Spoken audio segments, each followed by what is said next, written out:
Misaka og 15.7% ang mga buhis o uban pang income nga nakolekta sa Kapitulyo sa tuig 2021 kung itandi sa naunang koleksyon niini sa tuig 2020. Ang Provincial Treasurer's Office nakakolekta og hapi 600 milyones ka pesos nga buhis ug uban pang income sa tuig 2020 ug misaka kini og nahimong hapit 700 milyones ka pesos sa tuig 2021. Karong tuig 2022, gi-target sa Provincial Treasurer's Office nga makakolekta ang Kapitulyo og kapin sa 1 ka bilyon ka pesos ug nakita ni Provincial Treasurer Roy Salubre nga makabuot ra kini nga target.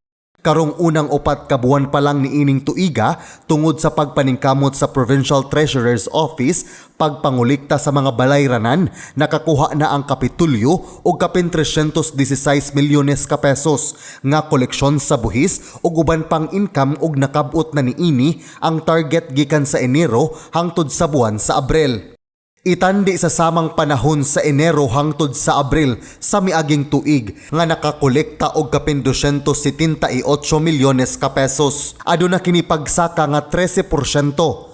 As of April 30, 2022, we accomplished our target. In fact, we have 32.86% sa 4 months operations nato. Generally, na-come up ginato.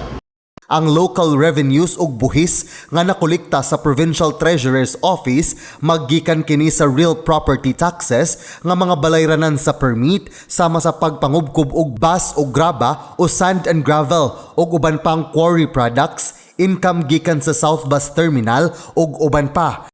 Apan dili lang kini ang income nga gidawat sa Kapitulyo kay adunay umaabot nga national tax allocation o ang kanhi gitawag nga Internal Revenue Allotment kun IRA nga karong tuiga moabot og 5.8 bilyones ka pesos. Matod ni Provincial Budget Officer Danilo Rodas, misaka ang NTA nga madawat sa probinsya sa Sugbo karong tuiga og 42% itandi sa miaging tuig. Basically ni-increase ta sa katuig nato nga kuan panudlanan og 1.7 billion. Ang koleksyon sa local taxes og NTA nga gikan sa national nga pangagamahanan dili lang mao ang gisaligan sa Kapitulyo nga pundo kay aduna pa usab kinilain pa nga tinubdan sa salapi sama sa uban pa niining mga assets ug mga propiedad.